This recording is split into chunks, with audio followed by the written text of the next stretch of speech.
Welcome to the Flow of Money podcast. This is where high performance meets financial intelligence. In these discussions, we combine the performance science of flow and flow states with practical wealth management strategies. The intent is to build a resource for those who believe that high performance mental states can impact wealth and abundance in all its forms so that you can make the impact you want in the time that you have. Let's get started. I'm Dave Gieselman, flow state coach, breathwork facilitator, and former chef turned high performance nerd. I help leaders and creatives build clarity, confidence, and capacity, teaching the science of staying cool under pressure so you can think clearly and execute fast, especially when things go sideways. My name is John O'Dea, and I'm a financial advisor. My love is cash flow. I truly love the cash flow generated by businesses for the positive impact that this cash flow can have on the owners, their employees, and their broader community. And this cash flow is never more important than when the owners of these businesses start to execute their exit and succession plan. I just love it all and can't wait to help.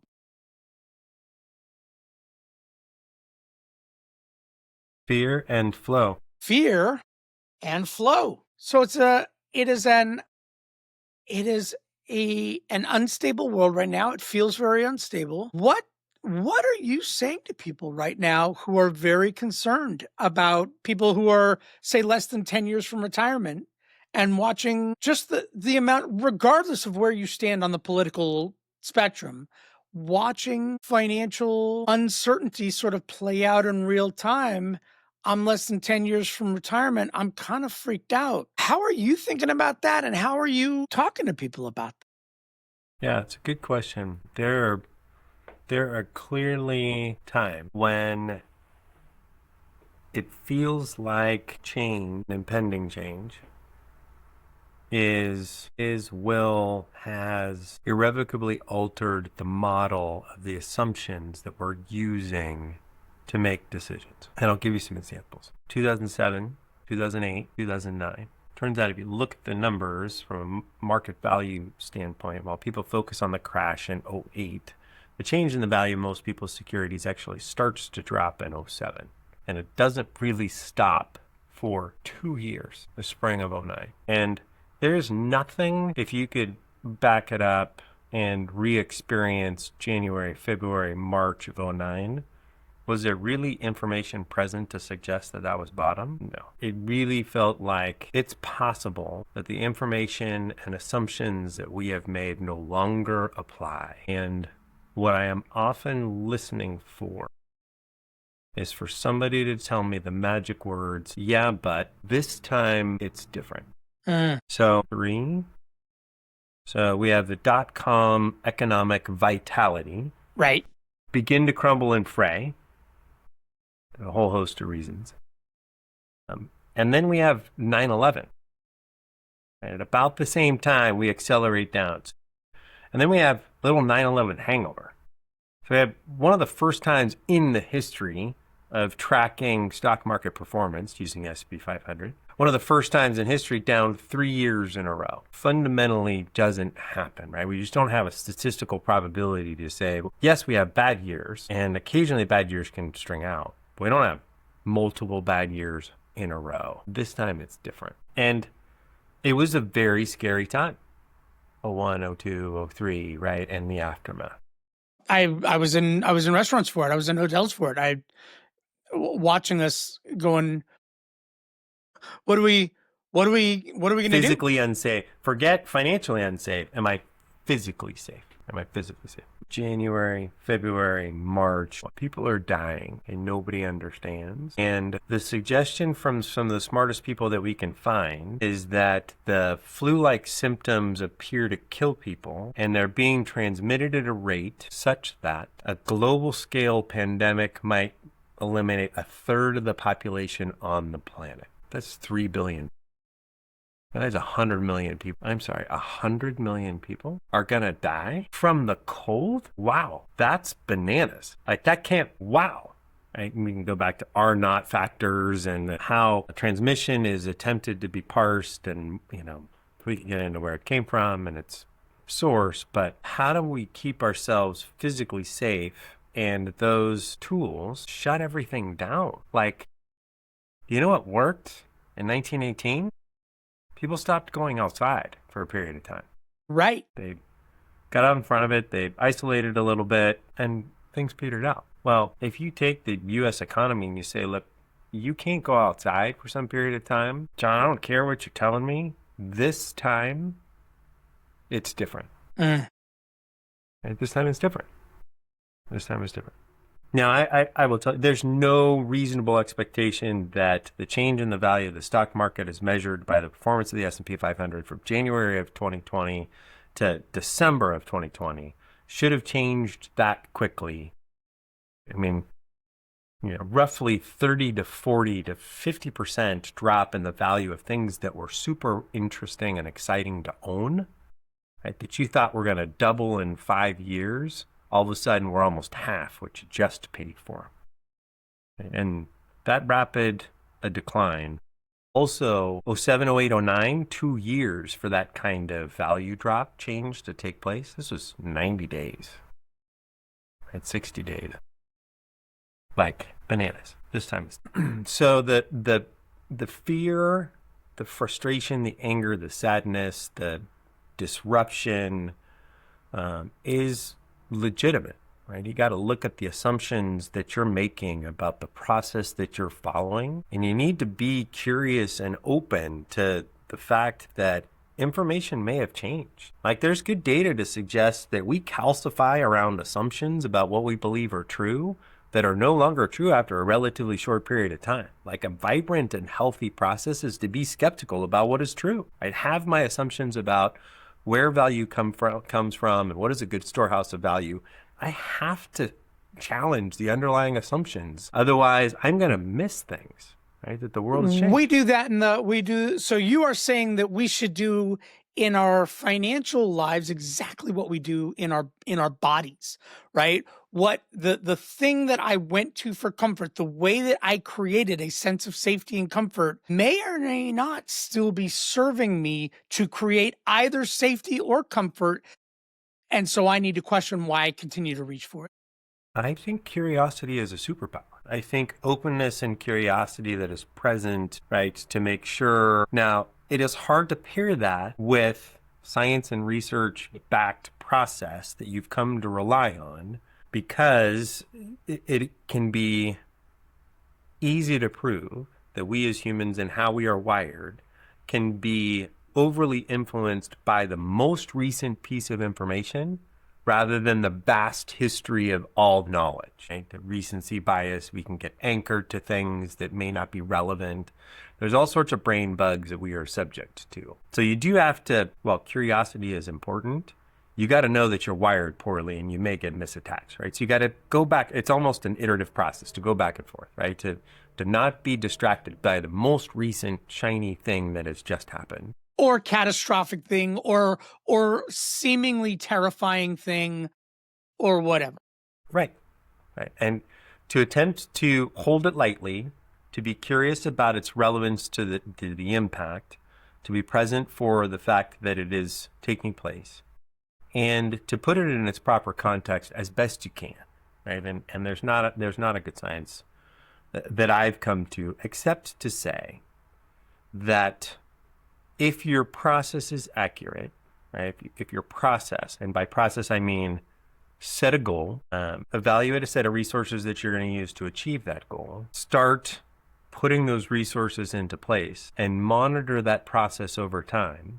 Right? If that's your process for achieving a financial outcome, I'm going to make more than I spend. I'm going to take that difference and I'm going to purchase a storehouse of value that I'm going to use in the future. The storehouse that I'm going to select, I'm going to have a process for selecting: monitor, manage, select, purchase, and to believe in based on the fundamental assumptions that I have for that storehouse of value, whatever it is. And then that process is you monitor that process, that system is working, that I make more than I spend. I take those resources, I set it aside, and I use those resources to build a repository that is going to be my Superman fortress of solitude, right? The cement foundation that I'm going to operate from in the future as I move towards my goals and objectives. So the process that I follow, in general, can be in and of itself your tool during periods of instability, fear, change, etc. And I'll give you a good example. Yeah, because that sounds great. So what? Yep. What's Yes. that mean? I'm just Yep. looking at my 401k and I'm wondering, and I'm watching the news and I'm wondering if what's going to happen when the dollar stops being the global currency. Like, Yes. Yeah. Yeah. And there's always good specific questions. John, I understand. And this time it's different. Like we're talking about global trade denominated in US dollars no longer being true. If we fundamentally understand the economic underpinnings of what US based companies, which has generally been the primary storehouse of value that people have used, Apple, Netflix, Facebook, Google, blah, blah. Right? If I'm buying those companies in my 401k plan and their success financially from a profit and growth standpoint is underpinned by the fact that the US dollar is the global currency denomination, the tool of global trade, right, has to denominate back to the US dollar, and that no longer is true. What happens to the value of these components that I own in an account that I want to use for the future? So one of the things that I take solace in as part of my process, regardless of the tool that you select, and I really don't care what tool you select, real estate, cryptocurrency, daffodils, art, cars, whatever it is, in any marketplace that is purchasing and selling high quality storehouses of value that should be worth more in the future than they are today, has experienced periods of stress and craziness, right? Lack of a better word. And in any of those periods, if you look back historically, what every expert in those spaces wish they had at that time was cash to take advantage. If you decide that rental real estate is the single most important asset that you're going to own over long periods of time, you know what you wanted in 2009 was cash. Because every home was on sale for 40 to 80% off what it was just selling for 2 years ago. And you know what every real estate investor, by and large, didn't have in 2009? Was cash. They had built no system or process for themselves to have something in their lives that behaved differently than their primary resource. But if you do, then could you put yourself in a position where, as much as I am concerned that this time is different, if I look back over the history, and we're talking 2,000 years of storehouses of value, right? If I look over that time period and I realize that in any process and any storehouse of value marketplace that we can look at, there are going to be periods of instability. And my job as an investor is to be ready and prepared to take advantage when that happens. I'm hopefully looking forward to those periods of instability when they show up so that I can take advantage. Because, okay, from the financial dummy, right? Because if I have cash, Yes. then I get to take advantage of that. Yes. Because everything's gonna get depressed. Yes. And if I have cash, if I have liquidity, if I have something that has behaved differently, cash, something that behaves in almost an opposite fashion to my primary tool in some or at least proportion. an independent fashion. Independent, right? The term we use is correlation. If the value of these things are zero correlation, perfect would be negative correlation. This one goes down and that one goes up in value, right?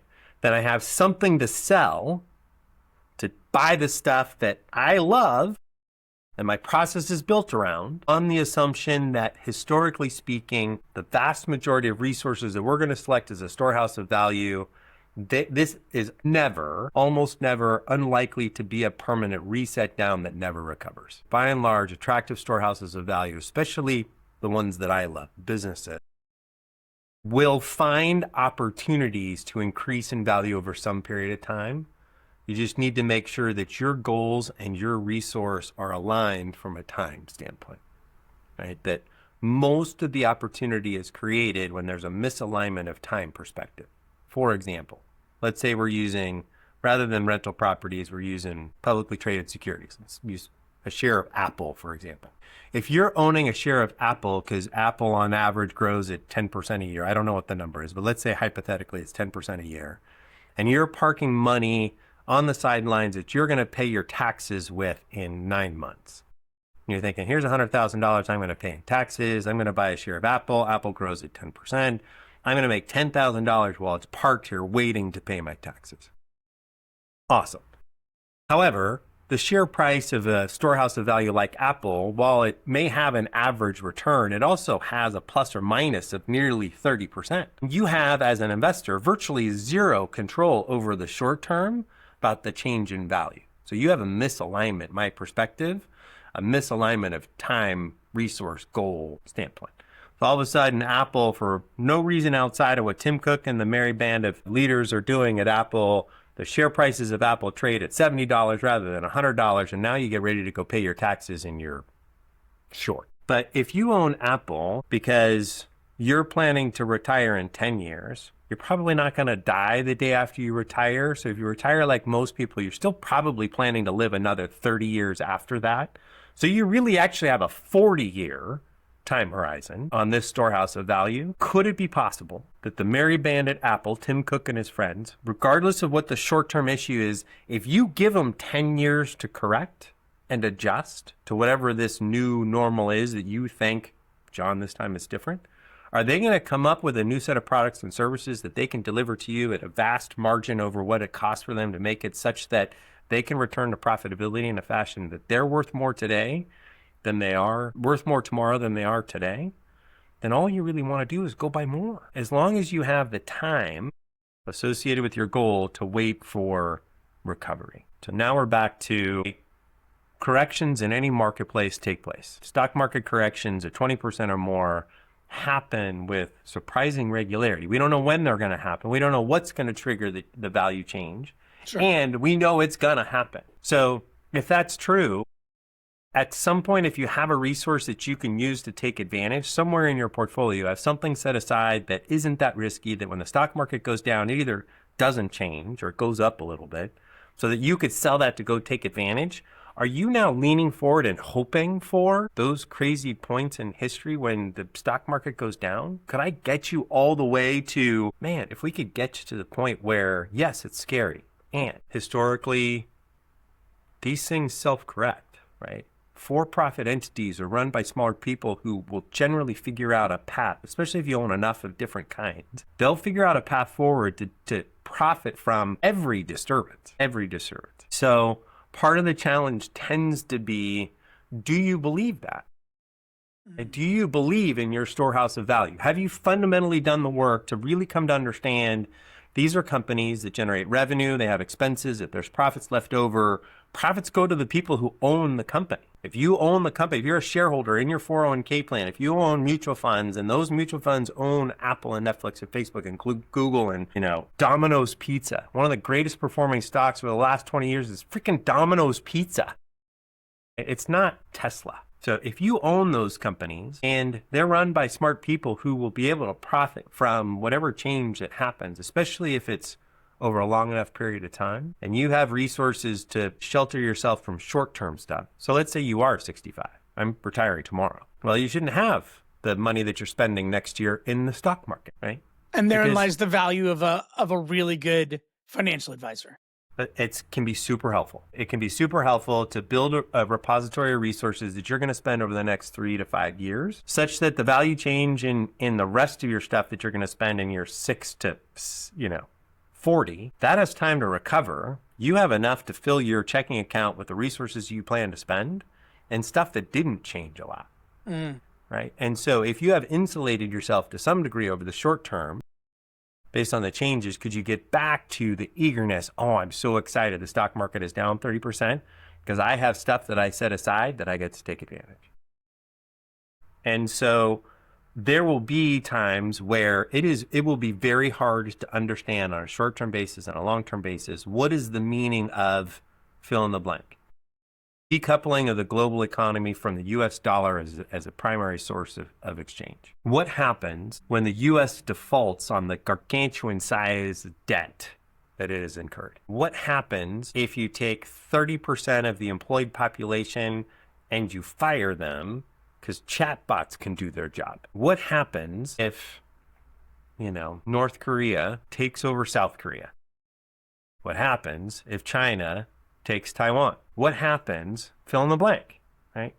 There is very scary, very real, very disruptive things that are likely to take place over the next 10 years that are going to take the perceived value of publicly traded securities down the tubes, at least on a short-term basis. And I do find that while we have talked about the fact that capitalistic-driven organizations, unfettered, without any sort of guardrails at all, could certainly run into trouble, scorching resources from the environment, from the future, from their employees, right? For-profit entities without any guardrails can do as much damage as, anything that we can imagine.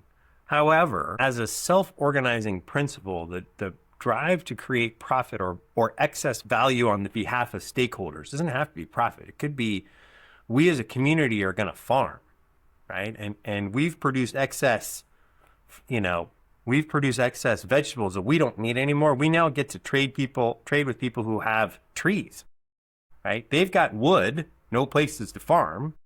We grow more apples. We get to trade with them. Now we have wood, they have apples, and it works, right? So I find that the self-organizing principle around creating excess value, smart, capable, mission and purpose-driven individuals can create a great deal of value. Today, as a storehouse of value, the profit-making entities of publicly traded securities, in general, will find ways to deal with the disruptions that are bound to come up. And the fear still is present as part of this conversation. It is still true that it feels at the moment like this time it's different. We have never gone through the process of cascading from a single unified currency to a decentralized, electronic-based form of exchange like a cryptocurrency. That's true.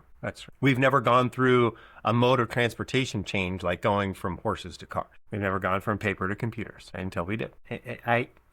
There will be super disruptive changes that come. And what that means for your storehouse of value, for the resources that you've saved up that you're going to rely on, there are tools that you can use to attempt to insulate yourself if you're planning to draw from it relatively soon, 3 to 5 years, right, from a value standpoint. If you have some buckets of money set aside in your portfolio that is insulated from the change in value of publicly traded securities, then you're back to aligning your portfolio with your time goals. If you don't, then you're going to be frustrated when the money that you were planning to pull out tomorrow is now worth 10% than what you planned to pull out. Right? That's going to be hard. It's going to be hard to get excited about the down. Right. So I'm gonna, like many other things, right? What I'm hearing is zoom out. Right? Zoom out, right? And I, like I said earlier, I think I liken this to what we do in our health. I never know when I'm going to fall and break my leg. Like I never know when when something's going to happen. I'm going to get in a car accident and get injured. If I have taken care of my health up until this point, I am reasonably healthy enough that I can quickly heal a broken leg or move through an illness that is suddenly debilitating. That feels like, oh God, now it's going to be like this forever. I'm going to be in this cast. This cast feels like it's a forever. But I have taken care of myself in such a way that I can move through whatever the current challenge is with grace. And I have invested in storehouses of value that I can trust, right? And that will likely survive. 95% of them will likely survive the next sort of catastrophic shift, right? Disruption, Yep. Right? However catastrophic it may feel in that moment. Yes. Yeah.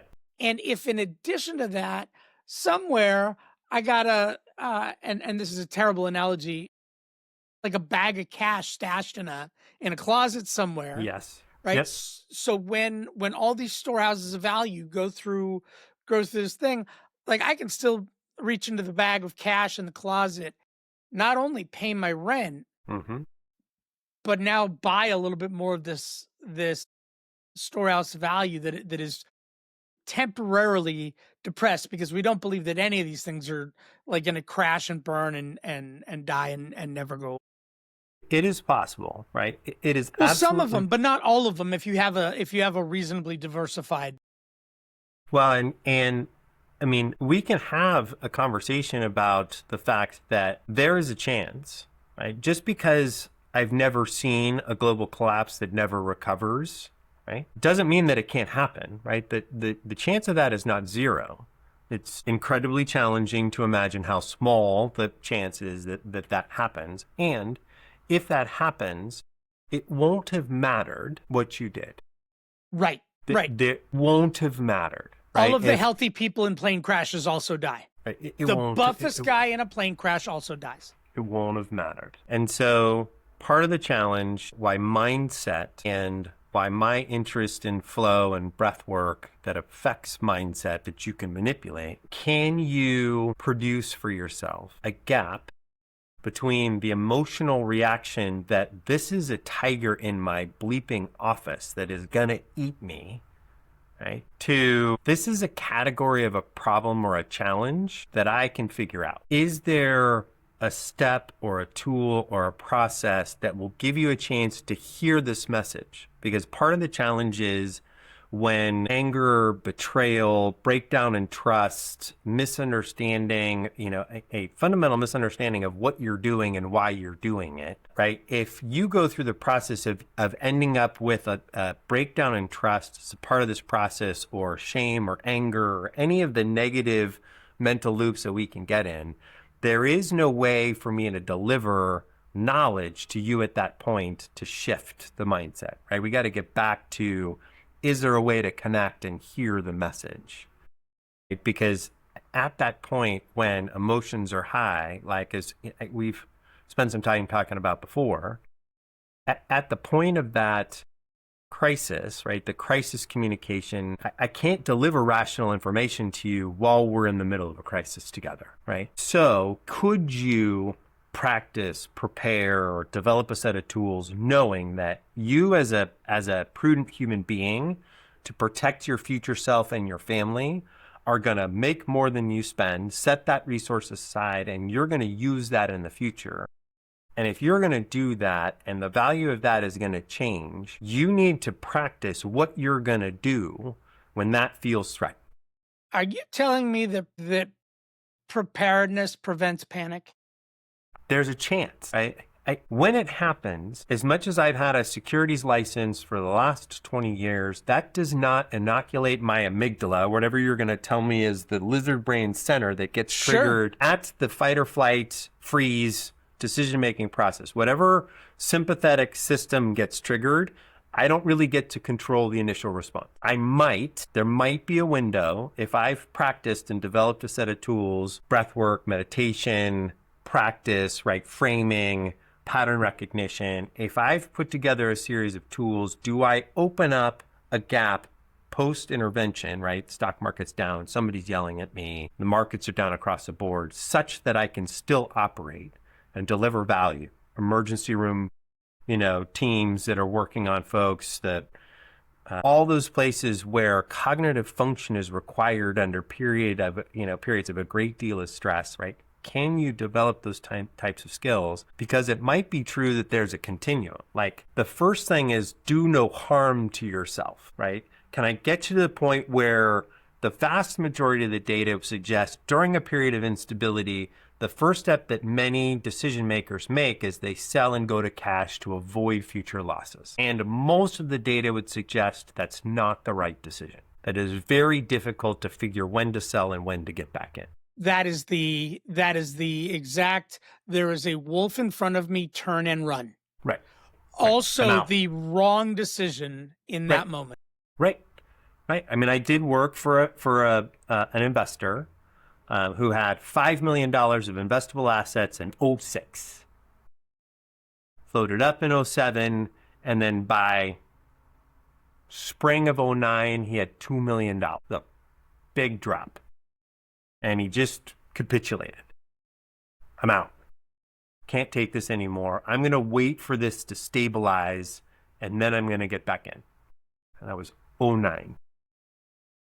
I met him in 2019, maybe. He was still in cash. Okay. So the size of the economic effect of that decision was, had he done nothing, had he just turned his computer off and walked away and took a nap for 2-3 years, which is hard to do, But had he done nothing, by the time I met him, he would have had $7 million.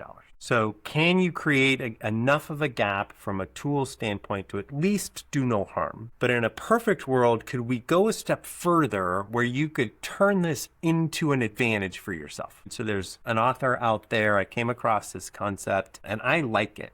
I like this concept as a way to try to frame what to practice when things are going well so that you're ready and you have this potential opportunity from a framing standpoint when the wolf shows up.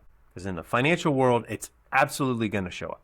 We don't know when, we don't know where, we don't know why, we don't know the source of the wolf, which is why it's a flippin' surprise when it happens. But it's going to show up. You know it's going to show up. All right, so the author wrote Black Swan. He wrote another book that I'm going to reference.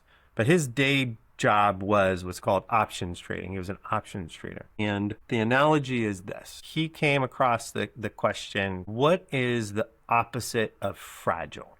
I ask you this question. Dave Durable. Gieselman, Right. what is the opposite of fragile? Durable. Durable, robust, strong, resilient. And that definition falls short. I understand that definition, but it falls short. Right? Probably flexible and resilient now that I think about it. It gets closer, but let me give you this example. Let's say we have a wine glass, right? The wine glass is worth $100 because it's crystal. If that wine glass experiences a shock and it's fragile, the value of that wine glass goes down, right? Because it's no longer a wine glass, right? It's a pile of shards. So a good first step would be for that wine glass to be resilient to the shock, that it not break, that it experience the shock and it not go down in value. But that's not really the opposite of something that's fragile. In a perfect world, when that crystal wine glass experienced a shock, it transformed into something else that was more valuable, right? That all of a sudden it went from crystal to gold and it's not worth $100 anymore, it's worth $1,000. And we don't really have a term for the opposite of fragile in this way. Yes, resilient would be great. I at least would like it to not go down. Right. But could I get all the way to the point where it's anti-fragile? Like not only does it not go down, but it experiences a shock and goes up in value. Right? Could you get all the way there?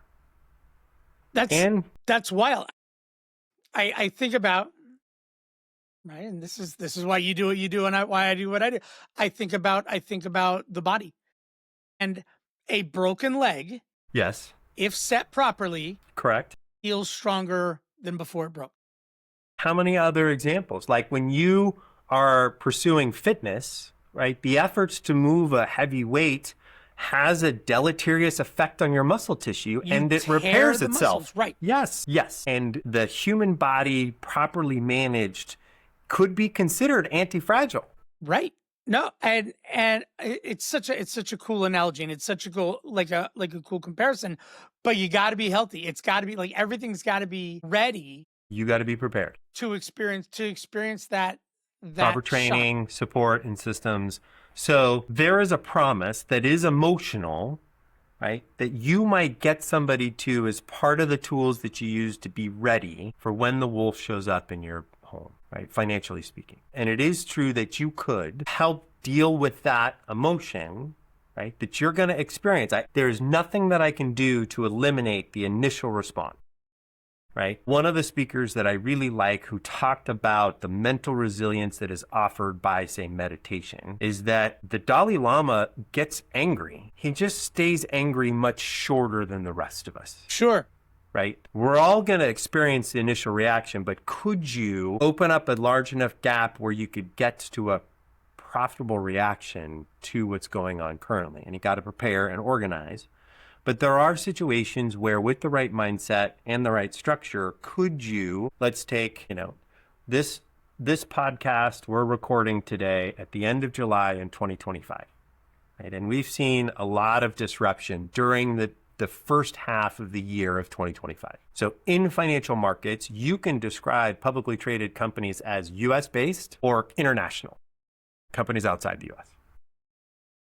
Now, historically speaking, over the last 10 years, US-based companies have from a financial performance standpoint, the patukas out of companies outside the U.S. Right? Companies That's a outside financial term. kick the patukas. Yeah. Correct. That is absolutely 100% correct. Industry term. Okay. Companies outside the U.S. traded at a lower multiple while they're profitable and they grow well. They're just not rewarded with same sort of growth premium as, say, Apple or, Google or Amazon, some of the U.S.-based companies, right? So historically speaking, it would almost defy explanation why you would even own companies outside the U.S. Like the U.S.-based companies, their value doubles in almost half the time. Right, companies outside. So why would you even own them? Part of the reason that you might consider owning assets that behave differently during periods of surprising, we're never going to know where it comes from kinds of issues shows up in 2025. I haven't seen it in a long, long time, but now we have, for the first time in a long, long time, companies outside the U.S. kicked the batukas out of companies in the U.S. And if you believe, like I do, that well-run companies in general over long periods of time are going to return to a period of profitability such that they are going to be worth twice as much in 10 years than they are today, rough math, then they just dropped 20% in value. You know what you want to do? You want to go buy some, but you have to have something to sell. Well, what if you had a little bit outside the U.S.? Companies in the U.S. are down 20%. Companies outside the U.S. were up 10%. Right? That's a 30% difference.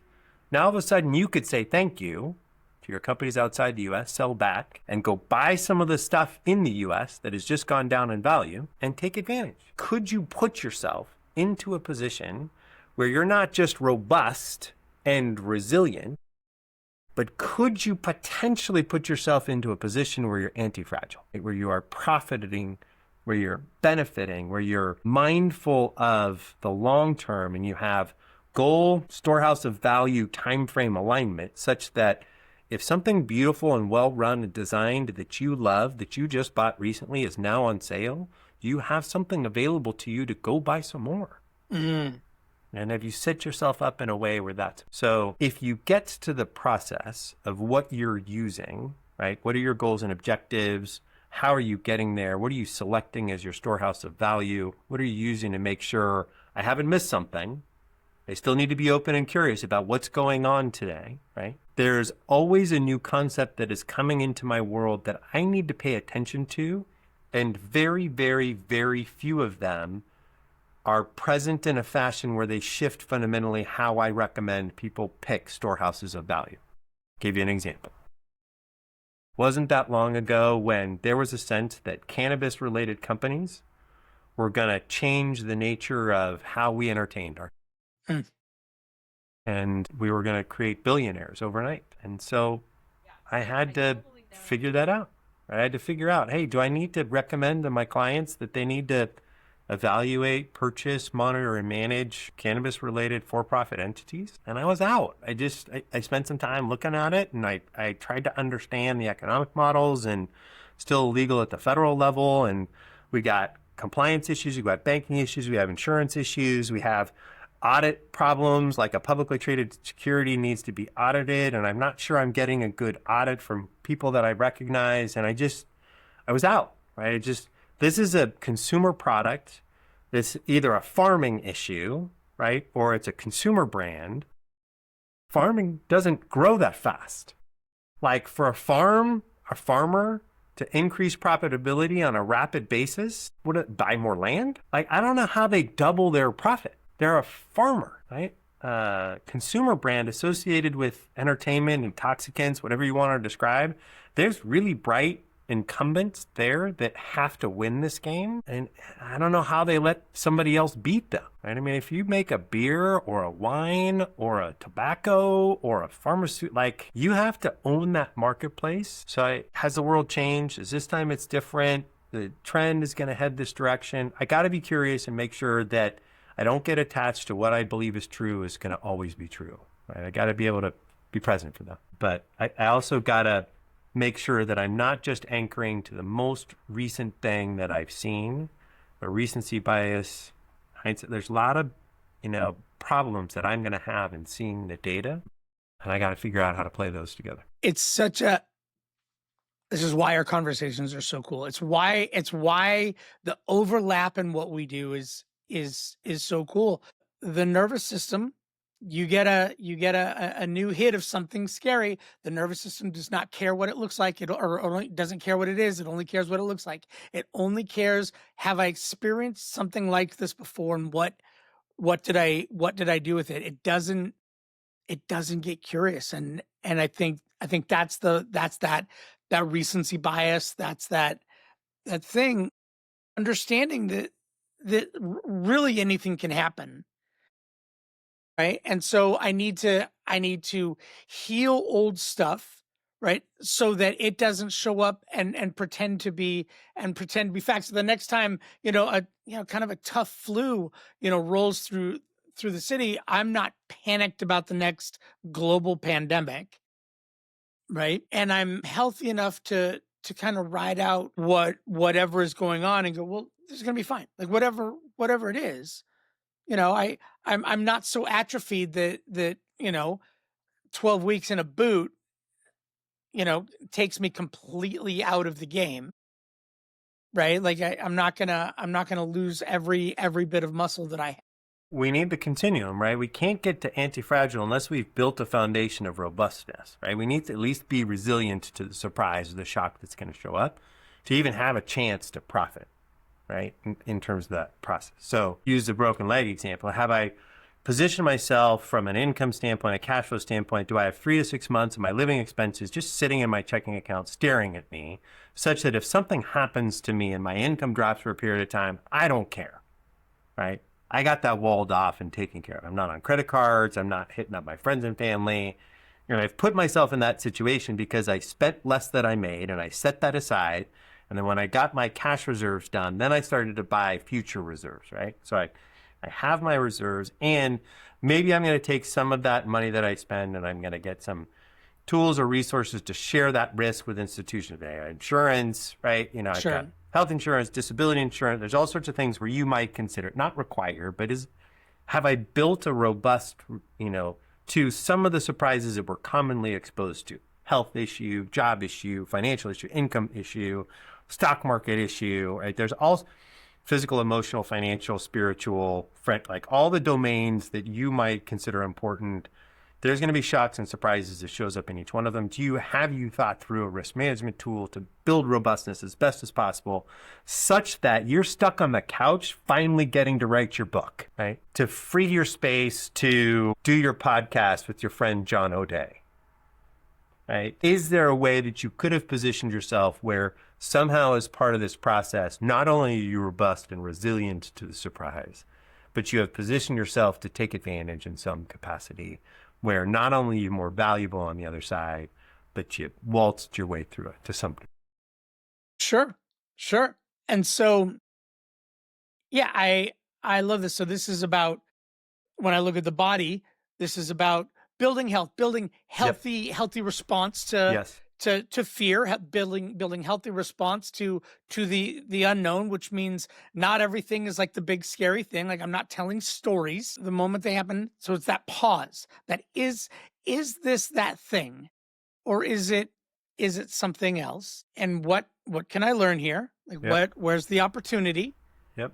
Right. And so when that wolf actually shows up in the pathway, I have thought about, I'm not only ready to kind of stand there and stare at it, but I also have some beef jerky in my pocket. and now not only do I now have, I didn't turn and run, which means I immediately became food. You didn't get eaten, right? Right. You didn't get Immediately became a prey, a prey animal. Yep. But I've now leveraged what I had in my pocket, which I could comfortably carry around, right? Because wasn't a burden. You never do know, right? Right. You never do know what's going to pop up. And beef jerky is tasty. I mean, you might need to eat it yourself, right? You might need a little protein boost. But I now have a friend of a wolf. Yes. I now have a friend of a wolf. I have now leveraged that thing that was a huge and terrifying true challenge, like a true devastating, potentially devastating thing. I've now leveraged that through. Okay, I'm absolutely certain that turning and running is not the way to go. Right. I remember Gieselman and O'Dea talking about this thing. I remember Gieselman and O'Dea talking about this thing. Not only that, but I understand that there are wolves where I am going. Yes. I'm gonna take a bag of jerky with me Yes. because you never do know. And if I can, even if I can't make a friend of this, I can go, hey, yo, wolf, here, go get it. Go over there. Yeah. Chase this. Yeah. I mean, it's hard, right? We've talked about this. You don't learn to fight the first time you fight, right? I mean, you don't, working on your golf swing in the middle of your tournament doesn't work, right? Learning to address in whatever domain that's going to trigger a stress response, and that the stress response you're likely to pursue is not in your best interest, right? What's your strategy to be ready for that, right? Are you going to slowly, exposure, we use exposure therapy. We're getting exposed to heights, or, right, you have some sort of issue you want to improve. Is it, are there stories that you can start to learn to apply to frame and pattern recognition? This is wolf. I know how to deal with this, right? This is, a tool that my daughter taught me as she was dealing with emotional stresses. She was taught a tool, right? Is this, am I, halt, right? Am I hungry? Am I angry? Am I lonely? Am I tired? This is coming up for me. That curiosity then allows me to look at it. It's a tool to use at that time, right? In the, flow of, finance or money or process, your ability to be present for the surprise and to try to decouple whatever meaning we attached to that number, right? My wealth, my identity, the sense of betrayal, who I am, my importance, right? The feelings of risk that I'm going to fail my family, that we're going to run out, and I'm going to have to explain to my team, hey, we don't get to do the things that we want because I misapplied this, or I made the wrong decision, or I trusted the wrong person, or I was harmed in some capacity, right? In my effort to pursue the best possible concepts and ideas to apply for the benefit of my family, I got swindled or tricked or whatever it is, right? Misguided, whatever. I am introduced to clients all the time to try to undo the damage that somebody else has done to them as this individual attempted to pursue for their own benefit the best possible concepts and ideas. And they found stuff that was toxic, right? That was unhelpful. And this happens in every domain.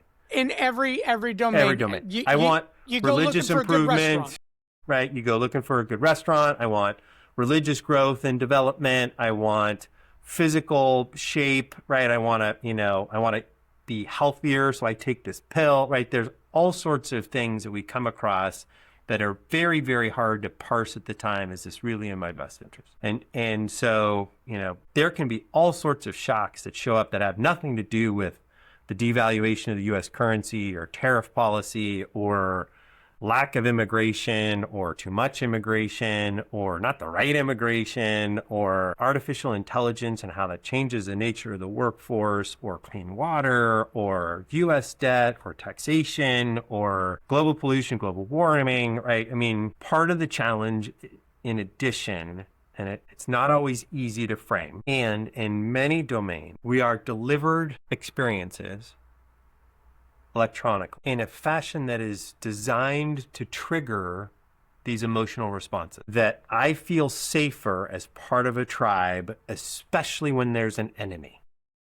Sure.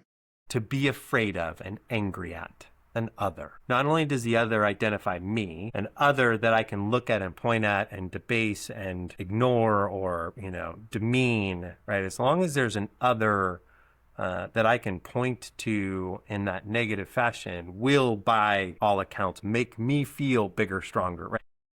That we call as social media phenomenon, whatever you want to describe. But the for-profit entities that are designed and paid based on the amount of time that your eyeballs stare at that screen have figured out the math associated with the meat between our ears and how it works, right? And how to tweak it. And so the experiences that we are delivered electronically are not necessarily designed to produce insight or wisdom or help support informed decision making that are in your best interest. They're designed to create an experience so that you watch. And so it can be an example of some of the conversations that can be helpful to try to decouple some of the energy that we misapply to a specific decision.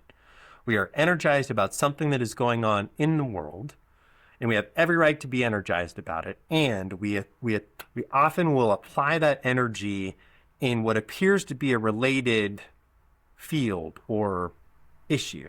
Right? We're angry about who got elected. Over the last 20 years, somebody was always angry about who got elected. Sure.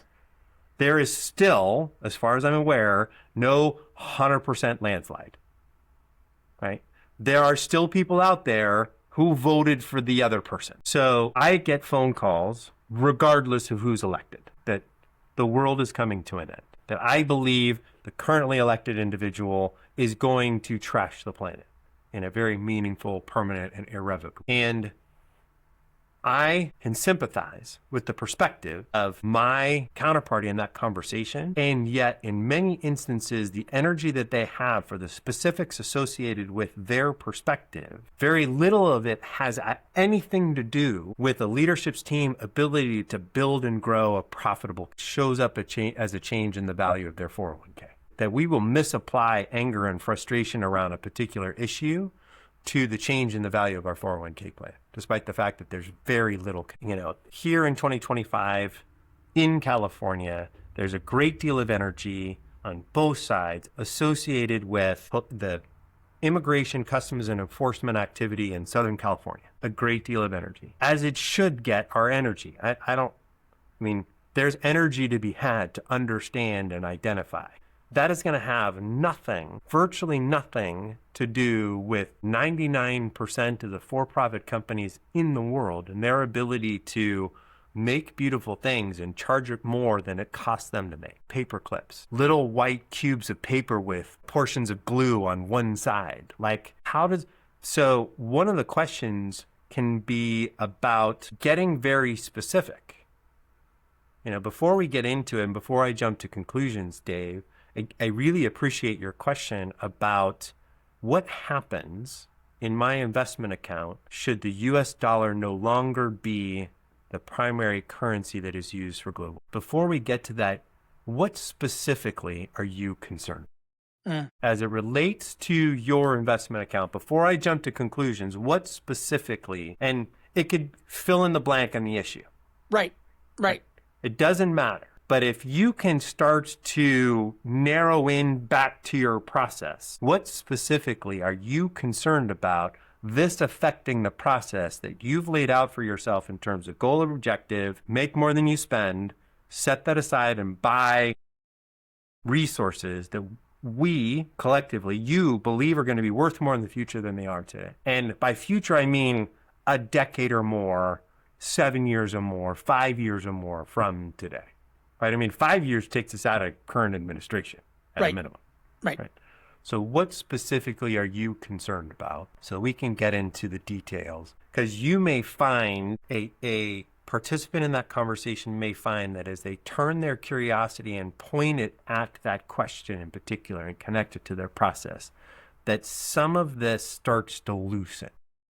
Sure. No, I deal with the same thing with high performers, leaders. There's a thing going on in their life, in their business or their whatever. And I am now wrapped in, I'm locked in fight or flight. I am locked in my sympathetic nervous system. Yeah. Right. And getting people to go, okay, take 2 steps back. Right. Take 3 deep breaths. Yep. And it's always the same 2 questions, right? What is the actual fear? Right? Not the whole, I don't care about the story. Yes. I am clear about the story. What is the actual fear? Yes. Right? And then what is the story I am telling myself about that fear? I have to identify the fear independent of the great narrative. And then I have to identify what is the story I am telling myself about that fear. And the example I use on that is, the email from an angry client, right? Yes. And I go from there's an email from an angry client, that just popped up, and I see it, and I see that subject line, and I go from this client is angry to pushing a shopping cart, talking to myself Yes. in about 3 seconds. Right? Yes. This person is going to fire me, Yes. ruin me on Yelp, ruin me on Google Yes. reviews. My phone will never Ever. ring again. Ever. It will never ring again. And my wife is going to leave. I am going to be destitute. Yeah. Yes. There will be, and nobody. I will become a pariah in the health and wellness space. I will become a pariah in the peak performance space. Yes. There is no recovering from this, and I get it. And so being able to having the tools in that moment to go, first off, stop and breathe. Okay? The heart sends 60 times more information to the brain than the brain sends to the heart. If I want to control my brain state, I have to control my heart rate. If I want to control my heart rate, I have to control my respiration. Stop, breathe, slow the heart rate down. What is the actual fear? The actual fear is that this client could ruin my business and ruin my financial future forever. Yes.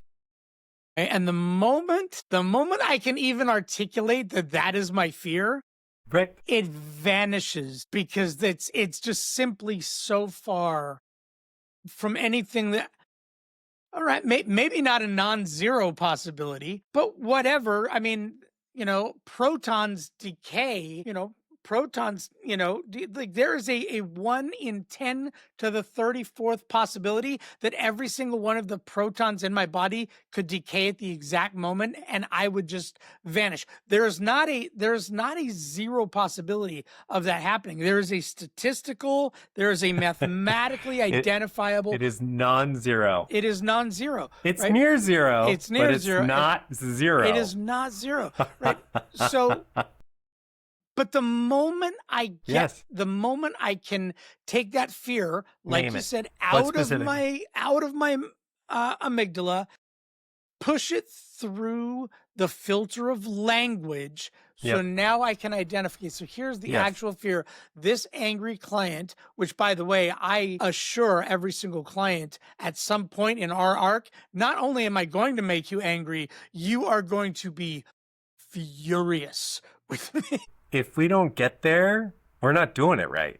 Right. It's kind of my job. So not only is that so the story now, I've identified the fear, and the story that I'm telling is that I didn't intend to make this client mad, like all this, and then now I can identify the story. And just like the fear, the moment I can push that story through the filter of language and really tease out what I'm telling myself. Like, how many things would have to go wrong in the exact same moment for me to end up homeless? Like, for me to end up a pariah, for me to be completely unresourced in all ways, right? From where I am currently. I have set up, forget financially, forget in my health, I have set up goodwill with so many humans in my life by being giving, loving, generous, understanding that the value of building communities is that I could experience catastrophic loss. Yes. And not experience catastrophic loss. Yes. So as I add to that yes and, right, as we improv our way through this, my curiosity for the person experiencing it is not to call it into question or to see that I will tell you that as I'm learning my own sense of meditation, as an idea or a distraction comes up, as you get curious to see it, it does dissipate. But my reason for bringing it up is not to tell you that, hey, if we talk about this and we look at it, it's going to dissipate, don't you worry. No, it's to I want to fix this. Help me not to deny it or reposition it or tell you it's not relevant or doesn't apply or you're misapplying this fear or anger. For me to help you apply it productively, we got to understand how it applies to your process. This process that you've got this energy that you are concerned applies to this process. You're frustrated that this new member of the political class is going to crush your ability to retire.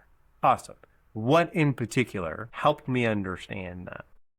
In many instances, that process turns into what you described, right? That what is the actual fear, right? And what would need to happen for that to show up? Now we can have this conversation, not to deny it, but to say, okay, what are the practical realities if I'm Tim Cook at Apple and this process is going on, and I have the smartest people on the planet, just like at the Fed and others, to really understand and predict the changes in market climate and dollars and denomination, blah, blah. What do I do if that happens such that I can reward my shareholders with growth? Like, what do I do? So there's this conversation potentially taking place all over. You might be able to get to whatever the concern is and really understand it, lay out, questions or curiosity we still need to research to better understand. Is this truly so? Is really this the first time that it's different and I got to deal with that? And there will be a time when something shows up and it is different. I could be wrong, right? That when somebody says this time it's different, it's never different. There may come a time when I'm wrong. I can't go into it thinking you're stupid. But you got to tell me in particular, specifically, what is this issue and how does it apply? Because it may be that while the feeling is present and frustrating and needs attention, it's not necessarily going to affect what you think it's going to affect in the way you think it's going to affect it. So like the client email, right? So when I fail to deliver in a fashion that it really feels like my client has been harmed, right? To some degree, if I'm doing my job in a way that I really am operating from a fashion where I care for this person, I will deal with my grief later that I messed up, right? And what I need to do is make sure that I get this human to the best place possible, regardless of its impact on me. But I can't get to that mind space unless I can create a gap, which is almost impossible to do, between their interaction with me and my reaction. And my reaction is initially catastrophic. I think highly of my own intent. I intend to do good things. I intend to have a positive effect. And is it possible that I screw up? For sure. 100%. Okay?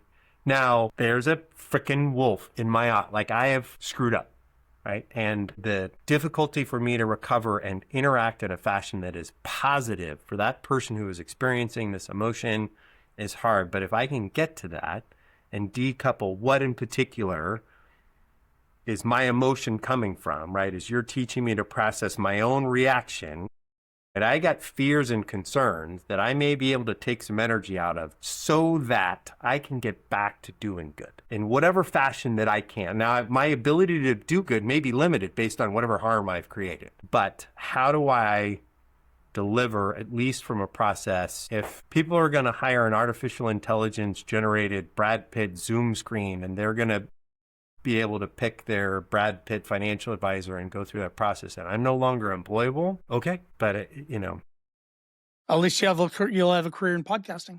I have a podcast. But yeah, the challenges we started at the top, right? The emotional reactions that we have: money, value, retirement, wealth, care for our families, financial security. I mean, these are sticky and entrenched and overlapping issues of identity where small changes or concerns can, in a very real sense, put families in jeopardy, right? I mean, if you are hoping to work through age 70, right, and you have a good job and you're making more than you spend, and you're setting that aside, but really financial security for you, that date or point in time when working became voluntary, was 70 because of a variety of choices or situations or trade-offs, whatever.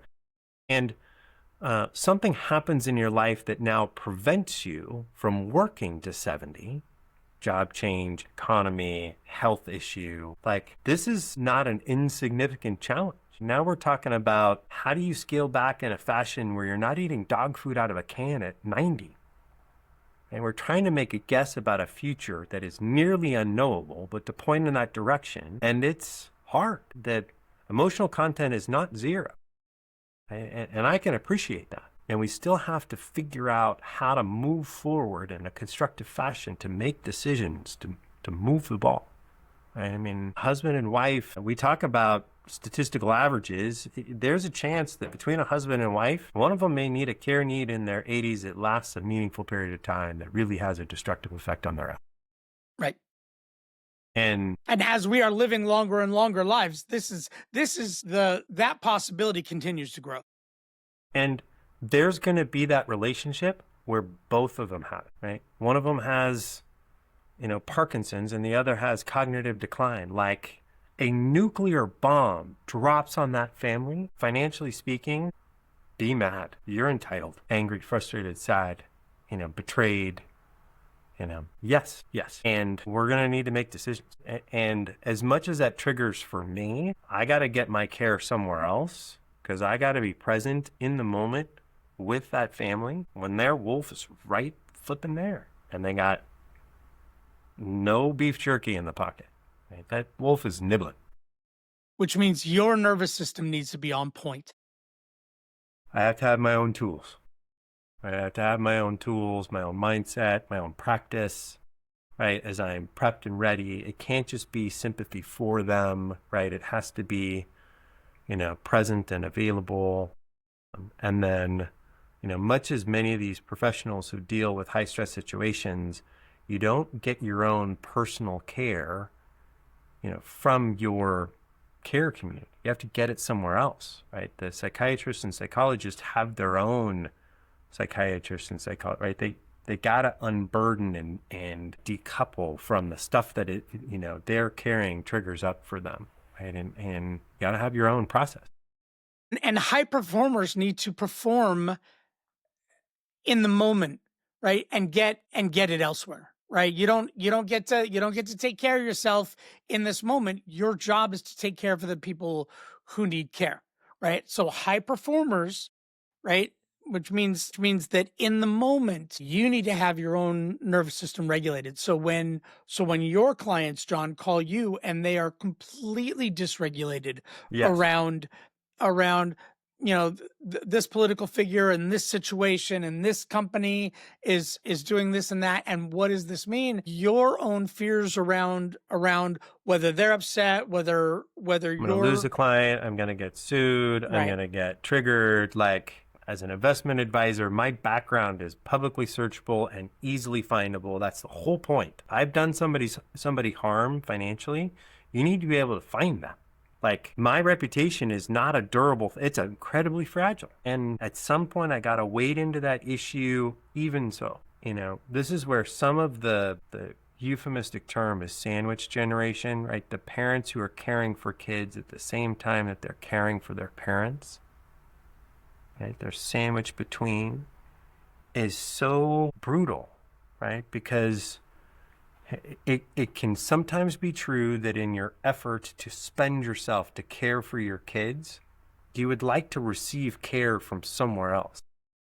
And that used to be your parent, right? They poured into you. And now all of a sudden, that place where you went for safety and care to be filled so that you could go back to your kids and be present for them is now also a source of drain. And it just, like, unmoored, decoupled from your ability to find, where do I get, and go to your siblings, and that doesn't work because now you're just triggering each other, right? Sibling shit that you're trying to undo from when you were 8 and 10 or whatever it is. Right. Right. And this is where your own practices are going to save you every single time, either with your partner or with somebody else, with your best friend. When I work with super high performers, one of the first questions I ask is do you have a best friend? Like, do you, like, not do you have a partner? Because and Jim Beam doesn't count. Right. Jose. Is that, yeah, no, do you have a best friend? Do you have someone, do you have a ride or die that isn't your wife or your husband or your Yeah. or your whatever? Yes.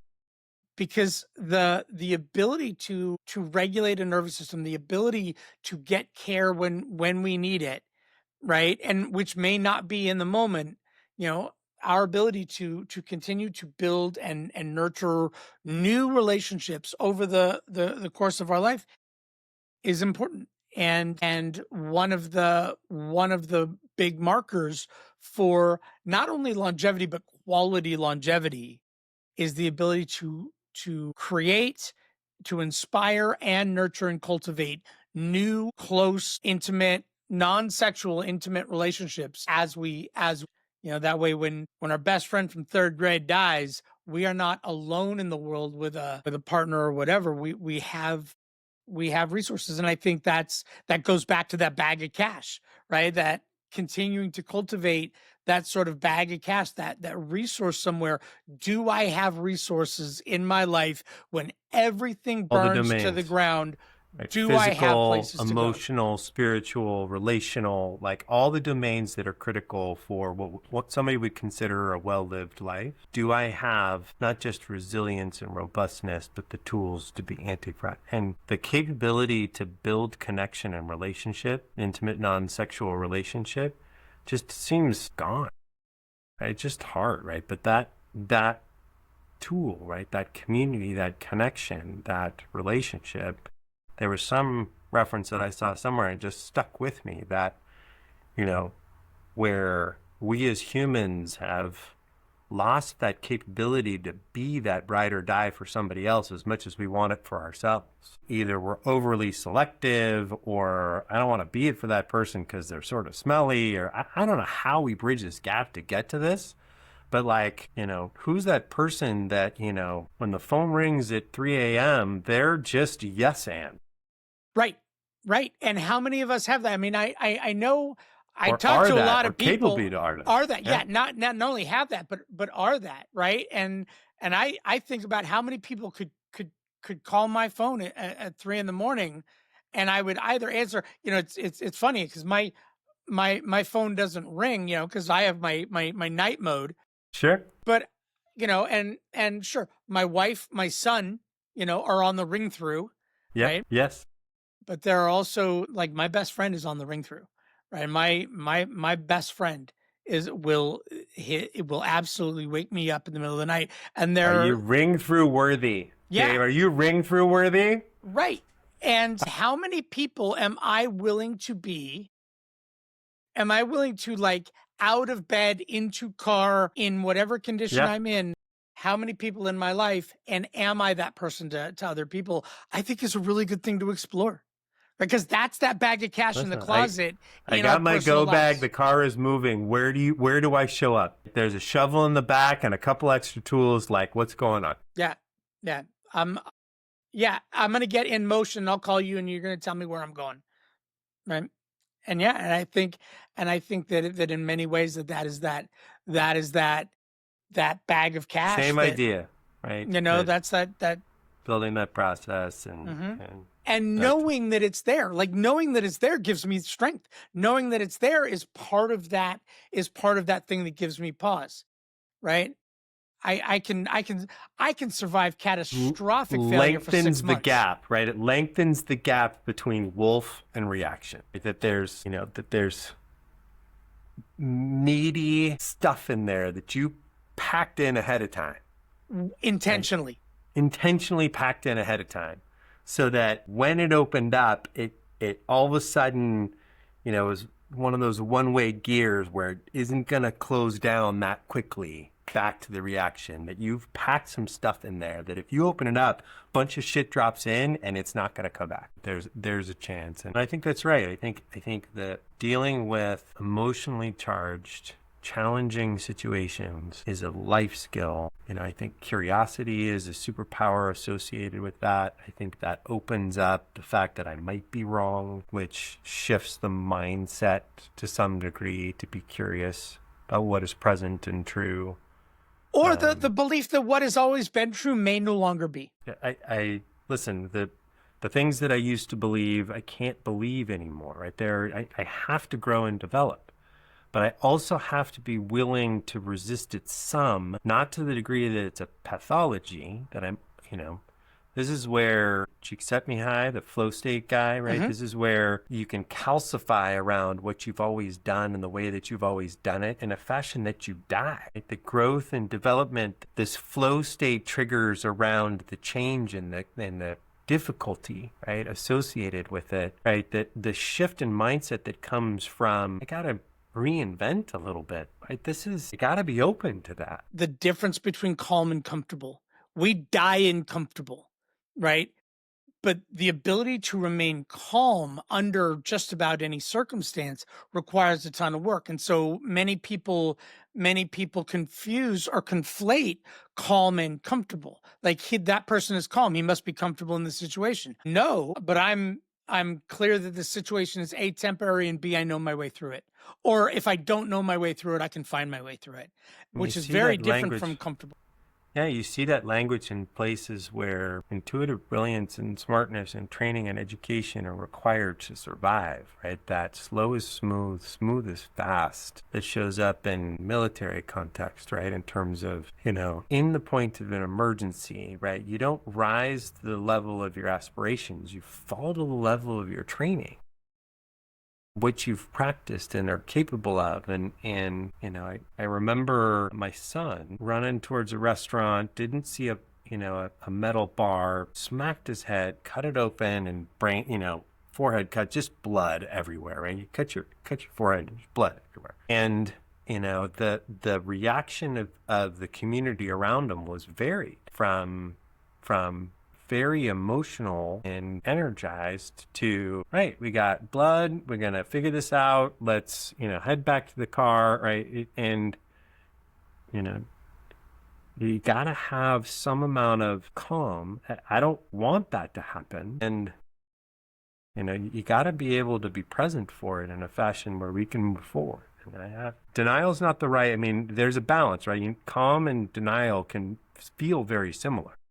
Yeah, no. When the shit hits the fan, human beings look for the calmest person in the room. That person is automatically the leader, right? Automatically. When chaos hits, yes, humans look for the calmest person, right? Because that person obviously has, like, the belief is that person has information that I don't have. The strength and the conviction that is communicated. Right? What is communicated with strength and conviction, delivered in a calm demeanor, right? We see this in my business all the time, right? The communicator that delivers a clear and concise and confident message during periods of instability instills a greater confidence in the right steps to take than somebody who's academically correct but doesn't have the same connection. And they're several instances where I found my communication wasn't serving my clients, that my emotional triggers, my attempts, my academic focus or science-based research wasn't what was needed. What was needed was different at that time. And in the window that I had to communicate, a calm, an effective and efficient presence and understanding that may outstrip what I felt, right? But was delivered as an interesting puzzle. And it's great, and that comes through practice, right? It comes through knowing what I will do in a situation. What am I going to do, right? And just the same way we opened this conversation, you don't want to learn to fight in a fight, right? And so I think another great conversation that serves both the mind, the body, the high performance and the financial, all areas is intentionality, right?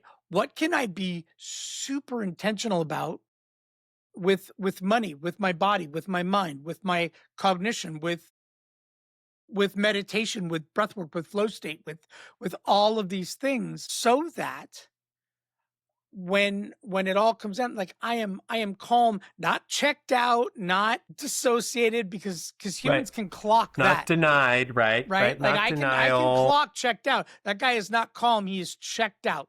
Right. Not locked up, right? Not frozen, because again, that can masquerade. And I've had that experience as well, where during the period of stress, the reluctance to make a decision is more a feeling of freeze rather than it's calm, right? That's And people will comfort themselves. I'm just going to sit and I'm just going to wait. You mean you got one toenail to the ground and you're turning in circles and you're not sure what to do and you're terrified that any decision you make is going to be the wrong one? Yeah, that's not calm. yeah, fight, flight, or freeze. Freeze is not calm. Freeze is not calm. And you got to be able to somehow clock that and identify that too. But yeah, and in the flow of wealth, flow of money, flow of cash, right? That flow state practice, whatever domain you're interested in terms of excellence, after a minimum threshold of competence, is no longer the things that you're supposed to do. It's the mindset and mindset tools to make sure that you do them, especially when it's hard. Right? And easier said than done, for sure. For sure. But if it was easy, everybody would do it. Right? I would definitely do it. Lord knows. John O'Dea, another cool conversation. Thank you. And again, we'll do it again. Thanks for listening to the Flow of Money podcast.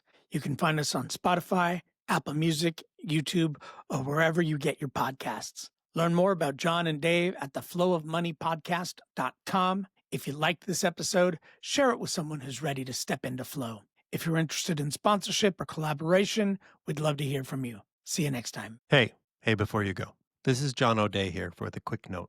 I am affiliated with Raymond James Financial Services, Inc., member FINRA SIPC, and my investment advisory services are offered through Raymond James Financial Services, Inc. Dave Gieselman, my partner, is not a registered broker-dealer and is independent of Raymond James Financial Services. Any opinions are mine and Dave's. These opinions are not necessarily those of Raymond James. Every investor situation is unique, and you should consider your investment goals, risk tolerance, and time horizon before making any investment decisions. Neither Raymond James Financial Services nor Raymond James Financial Advisors render any tax advice. Tax matters should be discussed with your tax advisor. This podcast is for investor education purposes only and is not intended to provide and should not be relied on for investment advice. Consult your investment advisor before making investment decisions.